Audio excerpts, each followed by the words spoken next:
کو راضی کرنا پڑے.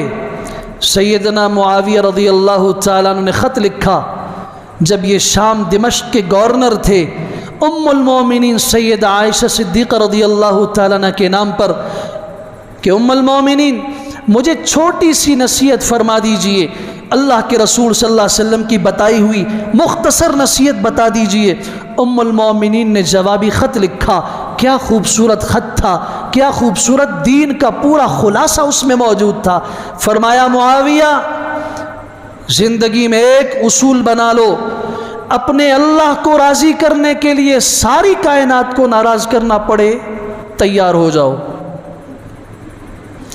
اپنے رب کو راضی کرو اگرچہ سب ناراض ہو جائیں، اور اگر سارے راضی ہو گئے اللہ ناراض رہا تو یاد رکھ لو کبھی بھی تمہیں خوشی نہیں مل سکتی، راحت نہیں مل سکتی، سکون نہیں